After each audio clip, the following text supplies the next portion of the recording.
Hello everyone, and you're very welcome back to the second episode of the new season of New Era. I'm your host, of course, Emma Dineen, or better known as EKD, depending who you ask. And like I said, my New Year's resolution was to do a podcast episode every month this year. Obviously, I'm in America currently, if you've been following along with the TikToks, but an episode still needed to be done. So here we are, and I'm joined by a very special guest today. My good friend Stephen Kelly, who is over here in America with me. He supports Shelbourne, so we're getting a bit of the Premier Division look at this week, along with looking at Treaty United's first game as well. Also, part of my New Year's resolution was to not do as many solo podcast episodes, hence why Stephen is here for this episode. There may be a few during the year. The next one may very well be a solo episode, but for the time being, we have a guest. Just want to say thank you as well for all the love and support on the first episode of the new season with Alan last month. Did particularly well on YouTube and a lot of good feedback, so I'm really glad you enjoyed that perspective on Treaty and Cove and the playoffs and the season. And hopefully we'll be joined again by Alan very, very soon. But for now, let's jump into this new episode, and I hope you're all enjoying League of Ireland being back. And so we're here with my very special guest. As I said at the start of the year, I'm going to try and do a podcast episode every month this year. And I said to myself as well, along with that, I'm not going to do as many solo podcasts, although I'm sure some will come maybe towards the latter end of the season. So I'm joined with the only guest I can have in person at the moment, which is Stephen Kelly. Stephen, how are you? I'm flying it. Thanks for having me.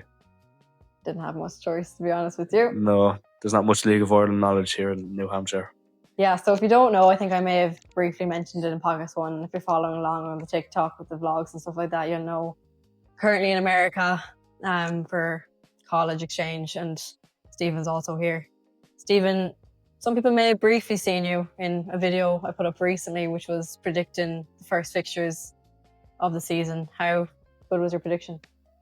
I got that it was an away game. I had a 50-50 chance of that. But yeah, I said Dundalk, but it was actually Waterford, which isn't much better. No. So, Stephen, for those that maybe don't know you, who are you? Why do you support the club that you do? How did you get into League of Ireland? Where might people know you from? My name's Stephen. I'm a Shelbourne former season ticket holder. Former? Yeah. Well, I'm in America now. There's not much point in having one. Shelbourne's kind of been my family club. My dad supported them from a young age. His dad supported them. All my cousins are season ticket holders, so I go with them often. I heard that once upon a time your cousins or your family may have bought you a Treaty United season ticket for Christmas. Yeah, I once possessed a Treaty United season ticket. It wasn't put to much use. It's not often we actually get to talk about the Premier Division on this podcast, considering it's been mostly First Division focused. Might get a few listeners this week. Thanks. Yeah. That's just so mean to Alan O'Brien, who was last on. That was actually like one of my most listened to episodes of all time. They came for Alan O'Brien, they didn't come for the First Division talk.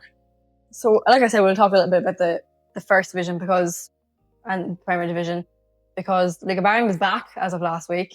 It's back for the First Division as of this week. It's been a big 2 weeks in the League of Ireland. But to look ahead, we also need to look back. How was Shelbourne's season last season? How do you think it went for you, Stephen? Compared to the season beforehand? Well, it's very hard to compare to the season beforehand when we won the league for the first time. Well, second time in my lifetime. So that's fairly hard to live up to the European aspect of things. You can't really complain when you qualify for Europe through the league, and then in your European qualifiers you actually get to a group stage, a league stage. Yeah. So visited by Crystal Palace, away games in Alkmaar. You know, it's what you dream of really as a League of Ireland fan. Was that like the peak for you? It would have been nice if we scored a goal. But yeah, hopefully it'll become a regular thing. We might struggle now this year because we don't have the Champions path or the FAI Cup path. We're straight into the Conference League. So we lost 2 rounds last year and we still got Conference League football. We don't have that luxury this year. We have to win everything. How did you feel the league itself went for you last year in terms of Shamrock Rovers kind of pushed on again last season? Yeah, we really struggled. around the start, kind of maybe a quarter of the way through the season, around, Damien Duff left. I thought it was going to go in the bin, to be honest, when he left. Joey O'Brien stepped up to it. It took him maybe a few weeks. He started playing a different kind of brand of football, a bit more exciting to watch. And it worked out eventually, and we got towards the end of the season, we pushed on and we won lots of games. I was happy. Where did you finish eventually? I think it was third. Not too bad. Derry above you, along with Shamrock Rovers. I want to check that. I think it was third. Yeah, third on 59 points. Derry City 63, so you weren't too far behind. Yeah, the European games kind of took its toll on our squad. Last year we had a lot more squad depth than we've had in previous years, but we needed it with the European games midweek. I'm saying that Bohemians weren't far behind you. They were ahead of us for a lot of the league last year. 5 points. Yeah, Pats weren't far behind either. Yeah, they were 2 behind Bohemians, and then Drogheda 51 points, and then there was kind of a drop off from 7th to 10th. Sligo Rovers coming in on 41. Galway and Waterford drew with 39. I suppose Galway just on the goal difference above, which was interesting because I remember that at the end of last season that there was like a relegation battle to stay up in the Premier Division, which was interesting. And of course, one team came down in the end, which we all knew was going to happen. We're all delighted it happened as well. You're putting that on the record? I'm delighted Cork City got relegated. Yeah. I am delighted Cork City got relegated. 24 points. Is that kind of an all-time low for a club in the Premier Division in terms of performance, do you think? I doubt that. There's been How did you feel teams being a supporter in the Premier Division with Cork doing so bad like that? Was it a good reflection of the Premier Division and how it should probably be going now? It just shows the gap between the First Division and the Premier Division, because they're in the First Division now. They'll probably come straight back up again. It's a vicious cycle. But we'll talk about that later. How do you feel like Waterford got on? Because they were in the playoffs in the end. Yeah, they only barely beat Bray in the end. I think their manager walked out late on. Mm-hmm. Name escapes me. John, I think. John down the road. John something. They've got John Daly now. Yeah, well, Waterford, they had a lot of staff turnover. They had a few managers throughout the season.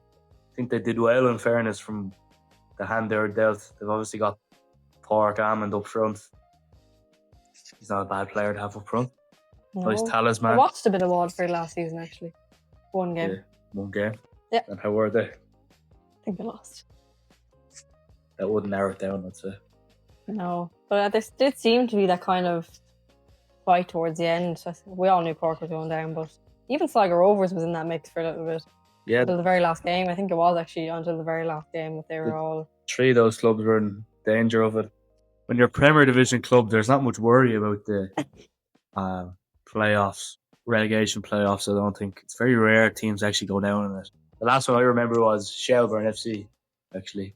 We got relegated to Longford. That's rough. Yeah, so Longford were in the Premier Division for a season. I vaguely remember that, actually. Very vaguely. Now that I learned more about Longford's history. 2020, I think it was. Yeah. Mad things happened that year. I think Longford being in the Premier Division was the craziest. Suppose, just talking about Shelbourne and stuff like that, how do you feel like the off-season's been for Shelbourne in terms of signings and departures? Well, it actually broke the League of Ireland record for a transfer fee. They brought Oran Casey from Cliftonville, and he was straight into the team first game of the season. Played well, like he'd been playing in the league for years. Mm-hmm. He's young, he's got potential as well. I think Will Jarvis re-signing was the most exciting of them all. The best on earth. Even I saw that. The best on earth, as they call him. Then a few, we got Ricardo Freitas, who is unknown, obviously. He didn't have a great debut, has to be said, off the bench. And Mael Lundgren as well, another unknown quantity. You could tell he's a bit rusty, new to the league in his debut, but that's bound to happen. Mm-hmm. You could say there's a few people on the pitch that looked new to the league almost. Struggling to get a second goal in against Waterford. Mm-hmm. How's the squad depth? Like, is there a big enough squad there? Because I know, like, Treaty were looking at 30 players last year. They've gone down to about 19, 20 now this year, which barely seems enough to cover. So we've gone from one extreme to the other. Is there a good enough squad there? I think I'd worried about the defenders. I don't think there's enough there. Like, left back, we've got James Norris, but second choice left back's probably Cameron Ledwidge. And if he wants to play 3 centre backs, that might be all we have as well. Are you happy enough with Joey O'Brien as manager? I have no reason to doubt Joey O'Brien. He did very well when he came in. He got us European League phase football. First time of asking. Mm. Playing good football with good players. Yeah. Keeping them all happy. In terms of departures, any notables there? Actually forgot to mention we signed Vessel Spiel, the goalkeeper, who's only on loan. We made a permanent. Same with James Norris, so they were huge. Mm-hmm. If we'd lost the 2 of them, we'd be in trouble. Mm-hmm. We'd be struggling. Departures. We kind of got rid of fringe players. Tyree Wilson left. Connor Kearns, he left. So I was worried for a while because they took their time announcing Vessel Spiel had signed after letting Connor Kearns go. But gone too. Dundalk. Yeah. He's not gone. No. Other than that, we didn't let go of many. A lot of the young players have gone out on loan. Oh, that Dan Ring to Bray Wanderers. That should be interesting. Yeah. He was in the documentary on RT. A few of them were, yeah. Yeah. They did it very weirdly. They announced 5 or 6 of them and just signed a professional contract and then very small writing down the bottom and has joined Bray Wanderers or at loan or Finn Harps on loan. That was strange. Mm. Have you seen many of the academy lads come up through to the first team in the last few years or get that game time within you? Well, over the years, not really. It's probably hard with like you mentioned Dan Ring, Damien Duff threw him on against Rovers one year, but it was like for 10 minutes and we were already losing 2-0, I think it was. Not really getting opportunities. Gav Malloy, maybe the last one. A lot of the players had already played for Bowes academies or played elsewhere and were brought to Shelbourne as like a second chance almost and proved themselves, like Jack Moylan. But through the actual academy, maybe Stefan Negru came through the academy, but he didn't last long either. He got snapped up by Oxford after his first season, senior level. So who was the most exciting prospect for Shelbourne at the moment?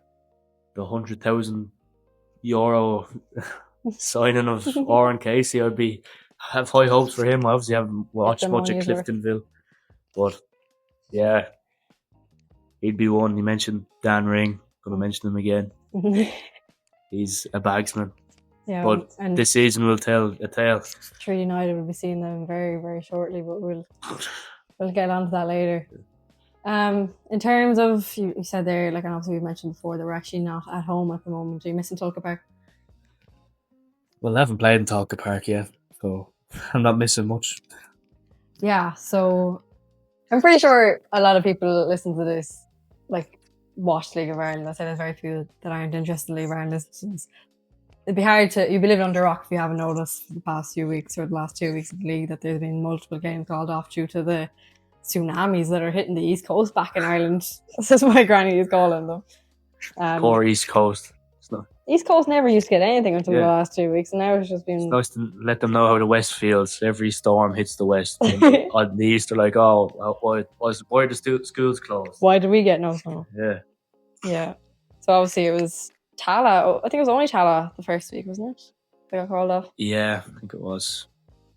Then the Virgin Media curse, as you were calling it. That game was supposed to be on, so Dundalk and Shamrock Rovers was called off, and then Tulka Park took a bit of a battering. Yeah, and Richmond Park as well. But the pitch did look in an awful state. They did clear the water off it, but you're risking one injuries to players, player welfare and everything, and then you're just going to ruin the pitch. It's the first game there of the season. You're going to ruin it and wreck it for the rest of the season. The whole season be played in it. There's no point. People are calling it woke nonsense on X. Woke nonsense. I suppose there's the argument there. A lot of people are saying, oh, like Dundalk won, every other club 0 with the artificial pitch. Are you for putting down artificial pitch? No, never. I hate artificial pitches.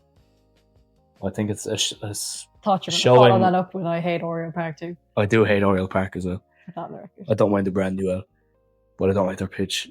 It's just so tin pot for a start, and it's so bad on the knees. The AstroTurf, the amount of injuries from prolonged strain on the knees from running on AstroTurf. It's not right. I don't think. I don't like people training on it either. Part of the reason I don't play soccer anymore, because everyone trains on AstroTurf and it just doesn't. It's not right. I don't know. Yeah, it's an interesting one about Tala, because you'd imagine, even my dad was saying that pitch shouldn't be unplayable. Yeah. You got the women's national team playing on it, the under-21s. It should be the best pitch in the country, theoretically, in the League of Ireland, but obviously not. UCD was playable. That's what I was about to say. If the UCD if the bowl is playable, then surely every pitch in the country should be playable. The bowl is indestructible. Really may have been lucky that their first game was away last night. Was there a pitch in a bad way? Marketsfield has always been notoriously bad for drainage, but I think we got off scot-free last year. Only with one fixture move last year. There was a few inspections, but I think we got off pretty good last year. But just talking about Shelbourne and stuff like that, how do you feel about the kit launch? It's kind Will of you be purchasing? I already have it. Had to get it coming over here. Let people know. Let people know. And like, how does it compare, do you think, to previous Shelbourne kits? We saw actually a lot of them in the nice little advert that the SSE Electricity had in the LOI TV yesterday. Oh yeah, the kits, the home kit's very safe. It's just red. Got a nice collar. A lot of collars in the league this year. Yeah, don't know how to feel about it. It's got like a button and stuff. I don't really like the button, but it kind of looks classy. But don't want to play football in it either, you know. The away kit's, it's nice. It's like navy with a bit of light blue on it, like a Dublin colours. You know, when you're Dublin's finest, it's nice to have double colours as the away kit. I won't count. Comparing to the other, because I know a lot of people have been tier ranking them on TikTok. How do you think it compares to the other in the I keep saying the first division, in the Premier Division this season? I quite liked Dundalk's kit this year. Yeah, I think it's fairly safe as well. It's nothing mad. White, yeah. There's a few mad ones. Rovers, it's something mad with their badge. They've got like Galway as well. Outline on it. Waterford has a mad design. Yeah. And don't get me started on Bohemians. Looks like a jumper. Yeah, I can't. And the little thing around the badge as well. A few clubs have done that this season. The kind of square around the badge, which is interesting. Yeah. Rovers changed the colour of their badge as well. I think they made it black or something. Their kit looks very shiny. Yeah. Well, I haven't seen it in action. So Postponed. Yeah. Galway have like a load of writing across their kit as well. Oh, to commemorate aim in DC. Yeah. I like Galway's colours, but I don't know if I like the whole kind of written across the shirt thing. They have a few, like, I think it says AV 81 or something. It says aim in DC. Me trying to remember what other teams are in this league. Sligo Rovers I quite liked. I think they have the nice collar. They've kind of a red kind of a collar on it. Kind of sharp. I like theirs. Who else is in the league? Can't remember. Cats. I actually can't even envision their kit in my brain. Derry. Not much you can do with the stripes, is there? Like the striped kits.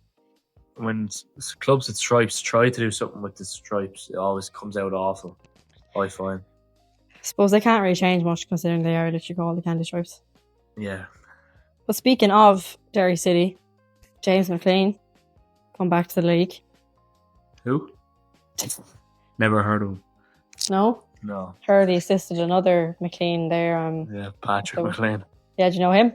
Yeah, I've heard of him. Yeah, he's been around. What do you think of him? Patrick McLean. Good player.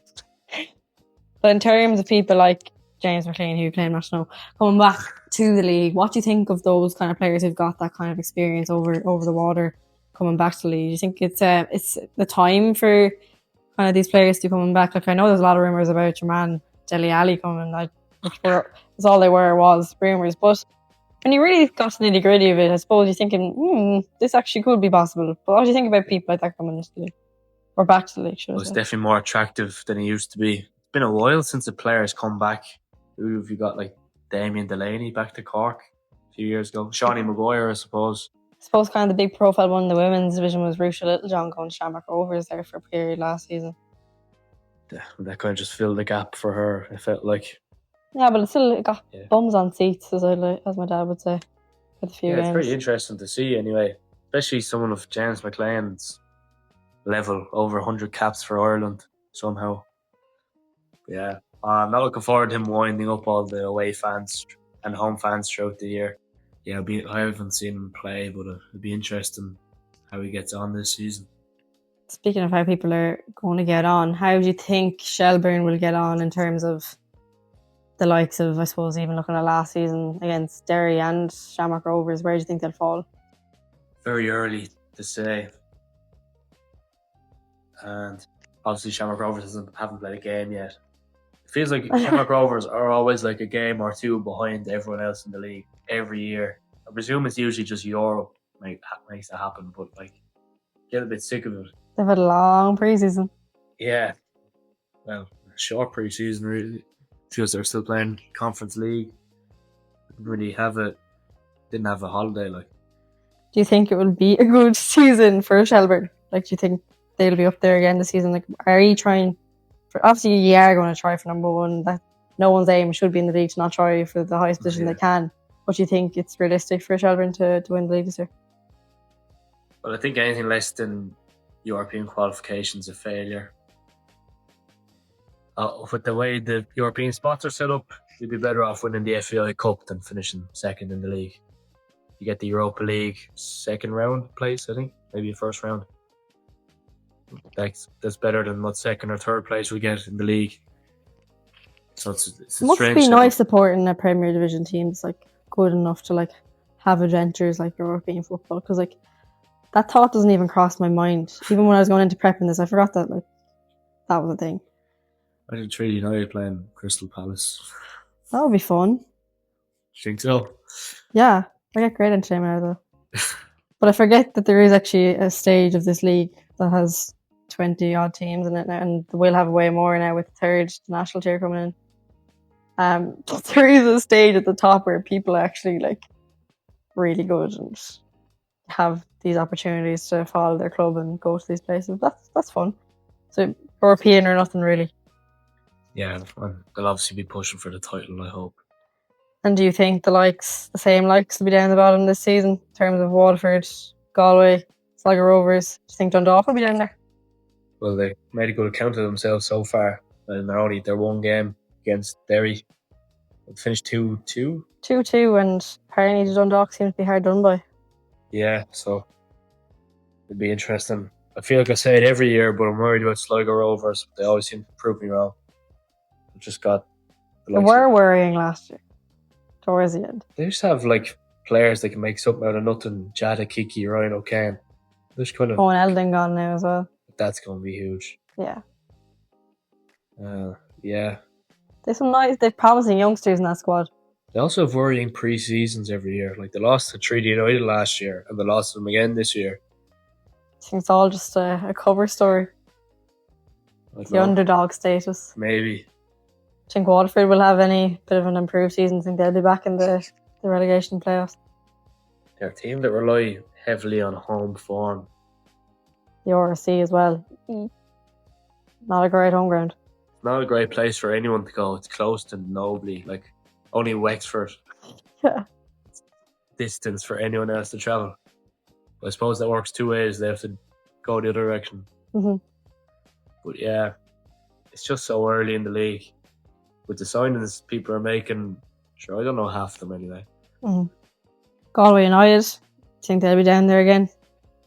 I don't think there'll be as much of a gap this year as there was last year. Like they've been up there now for 3 or 4 consecutive seasons. I'd say they're safe. They'll be safe. I remember the season they went up. I remember they beat Kerry in the end to go up. Sure, there's a few Trinity United lads on that squad that helped them go up. Yeah.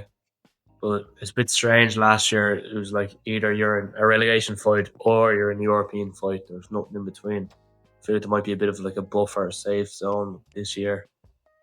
Maybe Galway, maybe Dundalk might be in there. Yeah. Pats could fall away from that European push as well. They kind of did last season. I think the European money might cause a bit of a divide in the league as well. Shelbourne able to spend 100,000 on a player. Not many clubs in the league that can do that. No, and especially when you get down to the first division, it's pennies. Like, they're going to really struggle if they get promoted. And speaking of Galway, nice little segue into the first division. Lee Devitt's gone to Galway. Me and Alan spoke a lot about that in the last podcast in terms of where the goal's going to come from. You excited to see Lee Devitt in the Premier Division? Think he deserves to be in the Premier Division? He's definitely a Premier Division level player. I wouldn't say I'm excited to see anyone in the Premier Division if they're not playing for Shelbourne, to be honest. Shelbourne, true and true. What game are you most excited for this season? Is the Dublin Derby? True. Probably the one that was called off on Friday, yeah. What one are you most excited to actually go to once you're home? Home or away? The FAI Cup final. That you'll be in? I hope so. Against Kerry FC. For clarity, thought that the FAI Cup had already been drawn about 3 weeks ago. The teams were already picked against each other. Yeah. Well, it is ongoing at the moment, just not with the League of Ireland teams. Yeah. In fairness. You were so excited for the FAI Cup. I'll be home for the FAI. Is it your favourite competition? Well, like, the FAI Cup allows teams to dream, you know, like Cork City getting to the final. And rock bottom of the league, you know. Treaty United got to a semi-final a few years ago. We were tired to play Derry anyway again, but sure. We were going so well until like the 55th minute. And all fell away from there. Good night though. Enjoyed it. Who are you hoping to get? Sure, we'll come back to this prediction in like July. But who are you hoping to get? In the FAI Cup? I think it's the third round. Starts with League of Ireland Club. I'd like to get a first division team, to be honest. Longford.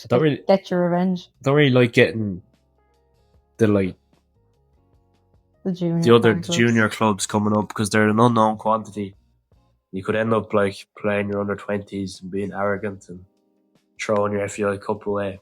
But I think with the new European rules of qualification, I think every manager in the league is going to take it seriously. Yeah, it was an interesting one for Treaty last year. Like, we literally only had the one game. And that was it.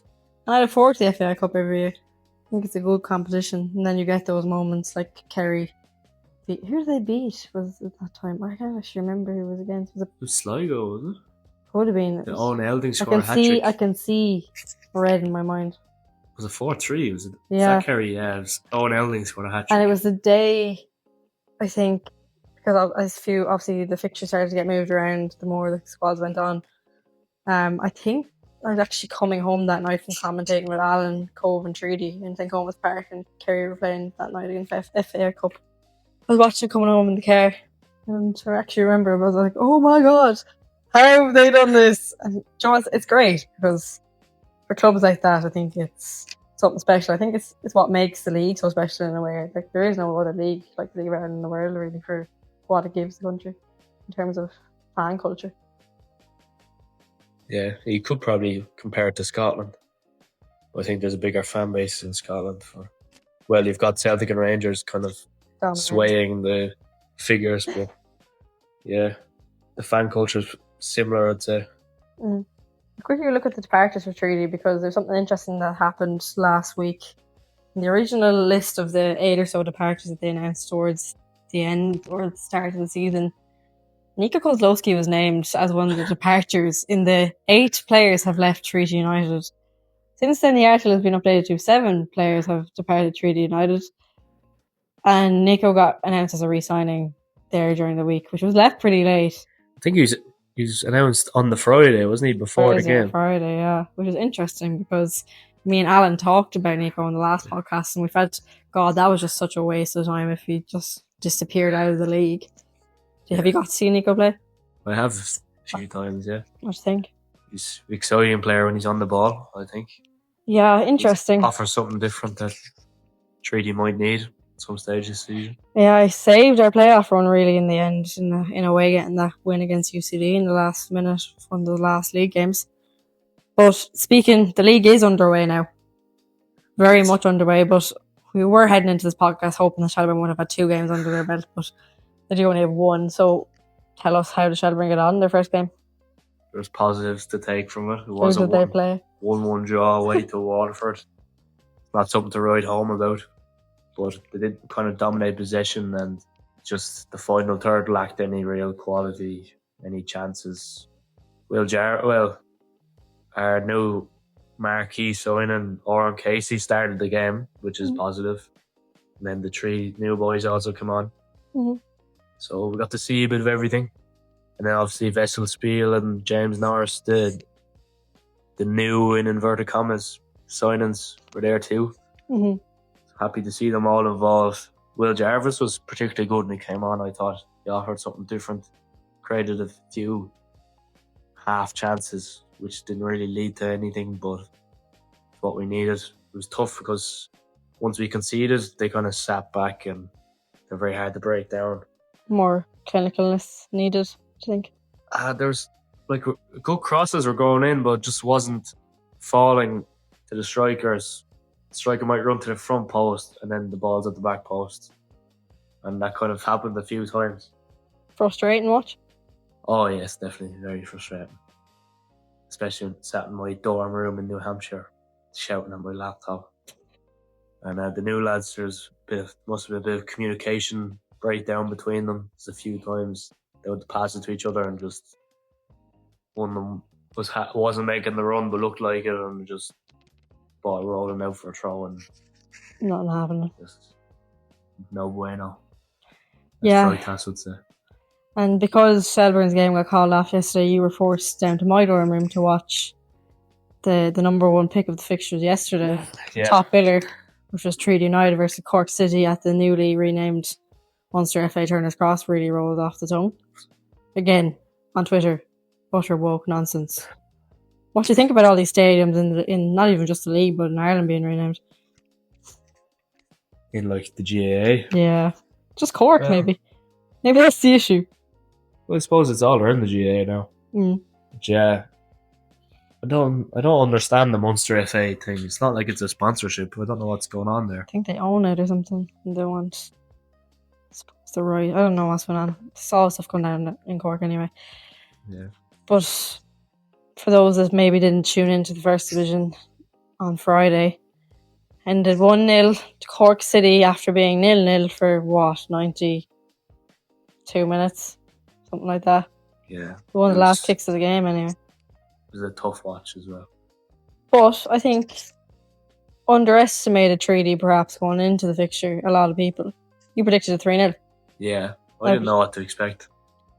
Yeah, kind of looking at when we were looking at the squads and stuff in previous podcasts and vlogs and stuff like that, and even just thinking about it and hoping that Treaty would somewhat pull together, and even seeing the commentary online just from the fans and stuff like that, it seemed that it wasn't going to be very positive in the sense that we got rid of a lot of the bulk in Treaty in terms of like people like Lee Devitt left and Yo-Yo Malley obviously left midway through last season. We're wondering where the goal was going to be picked up from, like Trippier, Vlichek, all these people seem to leave the squad a bit thin, and that a lot of the squad now is built off academy lads coming through, Kyle Foley, Matt Jones, Scott Murphy. These lads, you're left with kind of the medium lads in terms of Nico, Mark Murphy, Stephen Healy obviously coming in on a permanent signing from Galway after being on loan the past year and a half. Then you have your older lads, you've people like Mark Walsh, Mark Byrne, Jack Brady, all these lads coming in that have that more experience, but we're left with only about 20-21 players. So what's interesting, because Treaty actually looked a bit dangerous yesterday or Friday, depending on when you're listening to this. Actually, like, they had probably less possession than Cork, but they made most of the chances in the first half, I found anyway. I think the biggest mischance was the one from Ben Feeney, which hit off the post. Like I said, Marcus Rashford did in the Euros, just the opposite side of the goal. I think if Treaty had taken their chances when they had them, it would have been a bit of a different game. Well, Cork definitely dominated the second half. You could say Cork deserved the goal, but Treaty probably deserved the draw. I think Cork were definitely the better team over the 90 minutes. Treaty defended well, in fairness, in the final third, and then they just lapse in concentration at the last kick to the game, and just leaving like Roy Keaton's probably going to be the top scorer in the league this year in the first division. They just leave him free in their 6-yard box to tap in a goal. To be fair, a lot of the top scorers are gone now from the first division as of this year. Barry Coffey, Lee Devitt, Mickey Rowe still there, but I think he's still suspended from last year, something like that. So, who were you impressed with? You impressed with anyone on the 3 team? Well, definitely the new signing who was announced the day of the match. I'm pretty Raphael Owen. Owen, yeah. He was very good. He seemed to be everywhere, putting himself about. Stephen Healy was the same. Two of them had a tough job in that midfield. Think they work well together? It's hard to tell after one game. No Colin Conroy in the squad last night. Might have picked up an injury. It used to be Stephen and Colin as that pairing, or else it would be Stephen or Colin in that with Lee J or someone of the likes in there. Yeah, it'd be nice for Tommy Barrett to have a few options.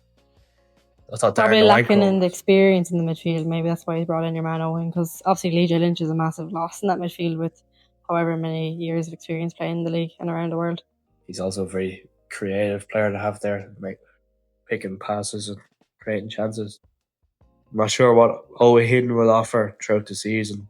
Obviously, I haven't watched him. I think it said on his announcement that he's captain of Valor FC, which is obviously you're looking to replace experience. You're probably getting experience that way. I think he's 30, so like he's up there with probably the heads you'd be looking to in the dressing room to lead on. They've kind of been relying on signing young players who are looking for almost a stepping stone in their career.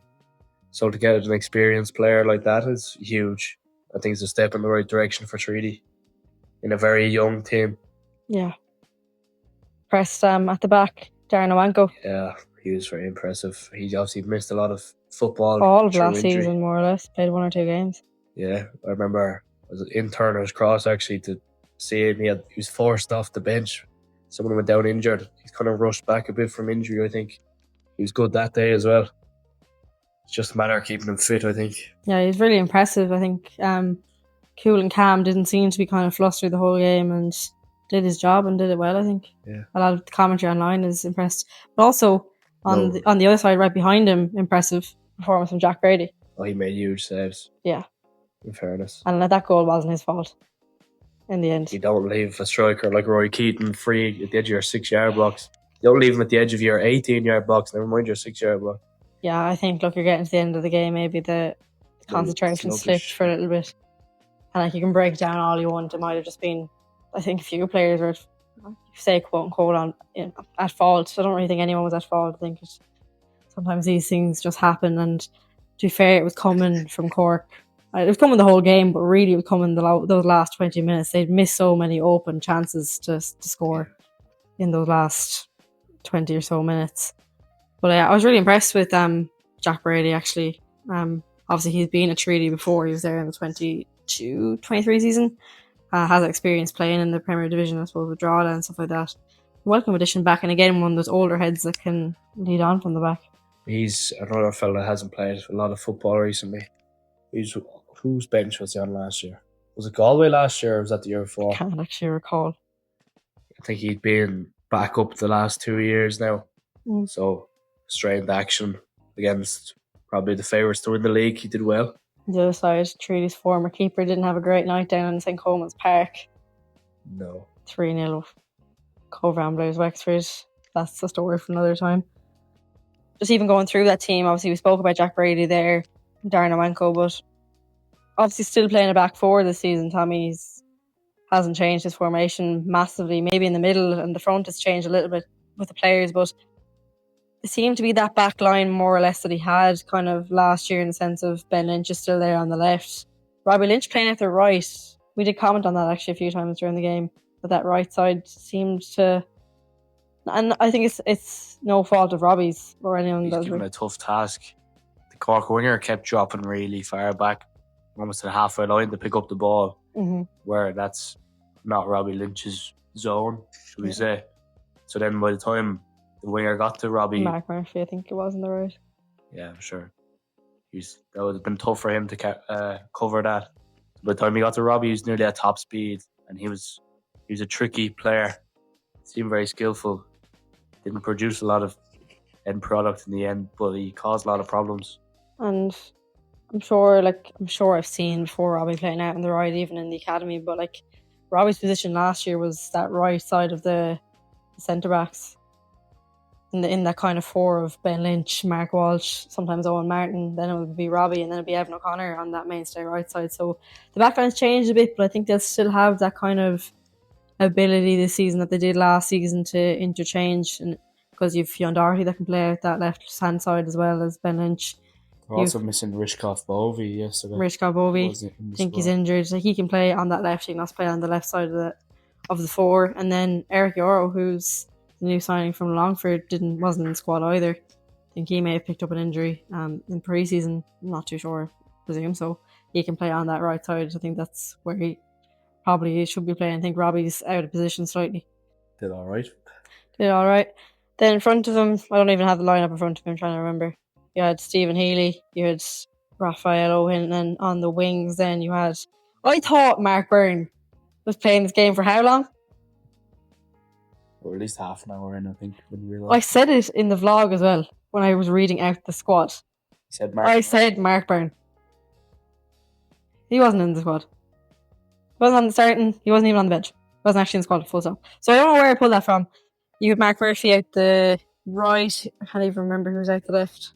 Kind of a mishmash of people. Kind of Raphael, Stephen were in the middle, and then everyone else, Keane Curtis, Roy Lawler, Ben Feeney, and then obviously Mark Murphy's out the right. It must have been Roy Lawler out the left. He's left-footed after all that. How do you think Roy Lawler's going to step up this season? Didn't start many games or at all last season.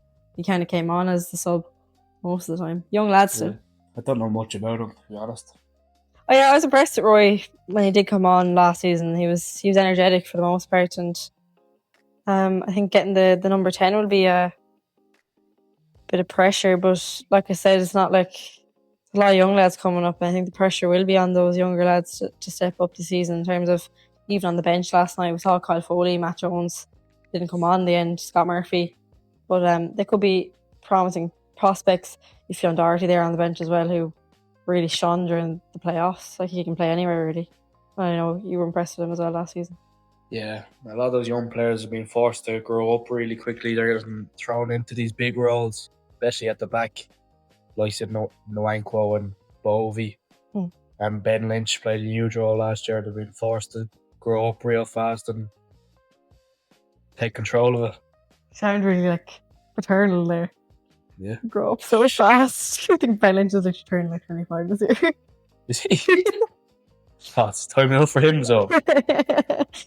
Doesn't take away from his big role that he played. Yeah. But again, interesting one. I don't know if it's a boo-boo on Treaty's error yesterday, but they put up, which has since been deleted, which was the squads and the squad numbers for the season. Ben Lynch was named as captain for the season in the caption, but don't think he was wearing the rainbow armband when he came out. No. Mark Walsh still was wearing the rainbow armband, so. He has been for a while, isn't he? Mark Walsh has been captain, for a little bit, yeah, since that kind of original kind of squad of Endicott and Mark Ludden, all them left. I think Ben Lynch would be a good fit for captain. I would still pick Mark Walsh if he's on the pitch. I'd give it to Mark Walsh, but he won't always be there. Suspensions or injuries, it might be Ben Lynch's time to step up. Yeah, and of the 11 that played yesterday, he's definitely second choice, I'd say. Probably, experience in that sense. Or Jack Brady be up there too. He's been around Longford, Wexford, Treaty now. Might have been another club in there as well, I can't remember. But I think it was really, we said it was probably a man of the match performance for Darren Nwankwo, but maybe up until the last few minutes, which again, it wasn't any one person's fault. I think it was kind of a combination of things going wrong. But I think overall, people online very impressed with Jack Brady, Darren Nwankwo, and I think excitingly was Stephen Healy. I do think the expectations were on the floor for Treaty. I saw people talking about them coming last in the league and everything. There's still good players there, and they showed that Friday. And they're missing a good few of their starting squad. Eric Oro, Mark Byrne, a few others. Rich Goff, just never mind. But so you'd imagine that they're already first game of the season going up against a team that's pegged to win the league. They didn't look that unimpressive. No. If anything, they looked. Maybe it's just because the bar was so low that they looked so impressive. But still wouldn't be putting it down for like promotion or title charge or anything like that. But there's a team there with a bit of luck and a bit of fortune with injuries and stuff, they could definitely be pushing for playoffs anyway.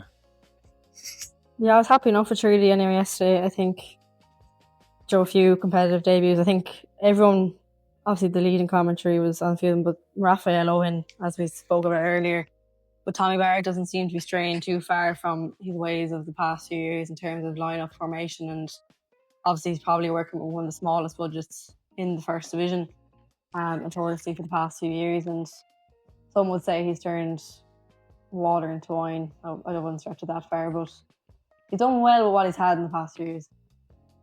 I don't think Treaty are alone in the first division of a lack of budget. I think that's fairly common. They did record like a loss of $1 million or something. There's investment going into the club, but I'm not quite sure where it's going. The women's side, some would say, but well, it's worked if it's gone to the women's side. They've stepped up leaps and bounds over the years. So yeah, I suppose the main kind of what we're looking at Treaty-wise this season is a squad that has a mix of very young players or very kind of older heads, experienced lads. It's kind of no one in between. We've gone from a squad of about 30 down to about 20, which is falling back to the old ways of Treaty where we might not have injuries covered this season. It's going to be an interesting one for Treaty. It could literally go any way. If you had to put them somewhere, where do you think it's going to be similar to last season, a 5th place finish? I suppose when we briefly look at the first division last night, for us anyway, and probably about 14 days ago for the folks back in Ireland at the straight with the time difference, UCD Kerry was interesting. The only goal Kerry scored was an own goal from Carl Lennox for UCD, and they came back to win it 2-1 with 10 men, which was interesting. Who else was playing? Finn Harps and Athlone. I think Athlone won out 2-1, that's interesting. Yeah. But Athlone were so bad last year. And they're a great squad on paper. And obviously a lot of the X3 lads from last year are actually in that Athlone squad now. Kevin O'Connor, Patrick Ferry, Thomas Constantine obviously played a few years ago. That'll be interesting because they just were so behind the pack last season. There was a lot going on behind the scenes. You saw only a few weeks in last year, I think they let go of loads of players. J.R. Wilson, who's with Dundalk now. Yeah. Interesting signing of the week. In midfield, there used to play for Finn Harps. Good player. Guess we'll never know. Viewers know what I'm talking about. Yeah, there's like 5 or 6 of them anyway that contracts got ripped up and they were gone. It was all over the national news at that time. So yeah, I think Athlone may as well be up there with the pack this season compared to last. It's just the most unpredictable league in the world, I think. Longford and Bray drew 1-1, which is very interesting considering Bray were flying last year. Yeah, like literally anything can happen in that league. 3-0. Teams just don't turn up sometimes. Teams do turn Cove up. Ramblers had a really tough night. Yeah, considering the money's been put into Cove Ramblers, and they've really struggled. I think they were unlucky last year that it was Dundalk they're up against for the title. I mean, Alan talked about it, that if Dundalk took so long to win the league, in the end they were faffing towards the end, dropping points, that it kind of ran Cove dry towards the end, and that may have affected their playoff, obviously, against Treaty. That it just made them very, very tired towards the end of the season. And that if Dundalk maybe had wrapped it up a bit earlier, that it would have been a very different game, a different league. Another team that could finish anywhere. 3-0 is a nice one, especially if not confidence. I know they're missing 4 or 5 players, but that was a bitterly cold night in the League of Ireland as well last night. It's going to be an interesting first division anyway. You'd imagine Cork will head straight back up, but there could also be a surprise there. I hope so. Who do you hope goes up? Who do you think that 1st to 5th is going to be? Who's going to be in the playoffs this year? I think definitely Cove, Cork City, even though Cove lost heavy yesterday. I think it's going to be the exact same as last year, just replaced Dundalk and Cork in the sense of UCD, Treaty, Bray. UCD is another team that could finish anywhere. I think Wexford might push it further this year. I think they just missed out last year, didn't they? Yeah, they needed to beat Treaty in the last league game of the season to go into the playoffs. Which is interesting because Treaty never beat Wexford. Happened that day.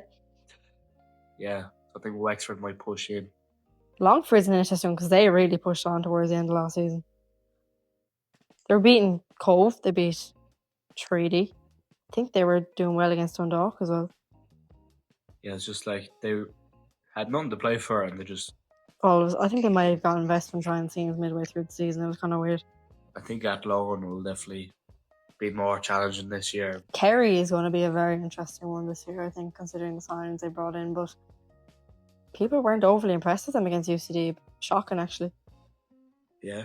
That's what people were saying anyway. That to go up there with the signings they had and the investment they had, like obviously Colin Healy is their manager, obviously a very well-known figure in Irish football.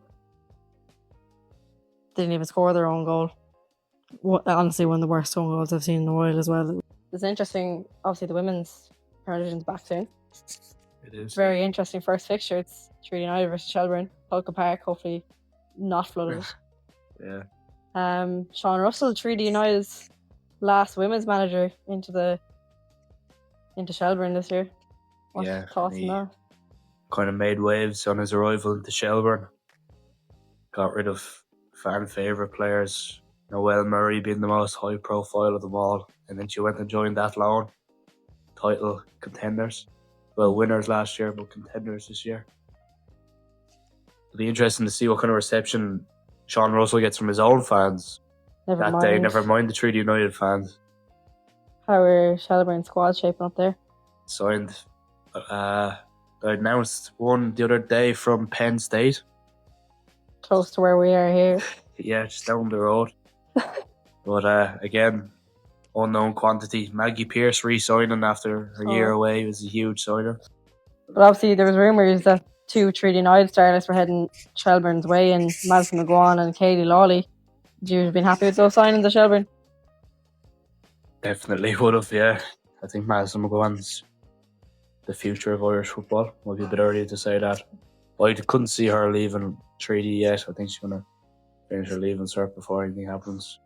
Yeah, still only 16, but I was almost sure Katie Lawley was joining, but that didn't work. I think a lot of people were sure of that, but she's staying Treaty. I think it's her 4th season at Treaty United. Very well could be captain this year as well. And she's only young herself, isn't she? 18, I think. 18, is that all? Yeah. So, a very exciting season as well for Treaty United Women's, and I will probably do kind of a focused women's episode next month when the Women's Premier Division returns. For the moment, we're kind of stuck in the men's action at the moment. Shelbourne, Galway, excited to see Lee Devitt. That's your main takeaway from it? Not quite, no. Hoping to get our first win on the board 3 weeks in. And hopefully at a playable Polka Park. Please God. In saying that though, at least I didn't have shells to ruin my weekend this week. Hopefully once you get a bit of momentum and confidence, it kind of builds some hope. That's why all the call-off fixtures kind of ruin the league at some point. Like it just stutters and starts, especially at the very beginning. It's not great. Yeah. Up next for Treaty, it's a replay of the heartbreak of the playoffs last year. Treaty United versus Bray Wanderers, first game back at the Markets Field. I'm excited to see what Treaty United do with Markets Field. I'm excited to see if they get the fan support this year. Obviously, there's the die and die through and through fans every week, but I think it's really a time that it's a turbulent time for Limerick football at the moment. Again, we're not discussing this in this podcast, a future one. When I get the Blue Army on eventually, once I convince them. I think Treaty United will. I'd like to hope. I feel in my heart that they'll get the win. That they'll be the better team on the day. So that's it for this episode of New Era. Thank you very much to Stephen for joining me and giving that perspective on the Premier Division, which is not something we often get to talk about on this podcast. So I hope you all enjoyed the league being back the last 2 weeks, unless you're a Shamrock Rovers fan who hasn't got to experience a game so far yet this season. We'll be back next month. Would love some recommendations. Who do you want on the podcast? What do you want us to talk about next? Like I said, maybe it might be a look at the football and culture scene in Limerick at the moment, or a Women's Premier Division focus episode. And I actually have some good, exciting news coming out in the next few weeks, which hopefully I'll be able to share with you in the next podcast. But for now, thanks so much for listening, whatever platform you're listening on, and we'll chat to you in the next one. Bye!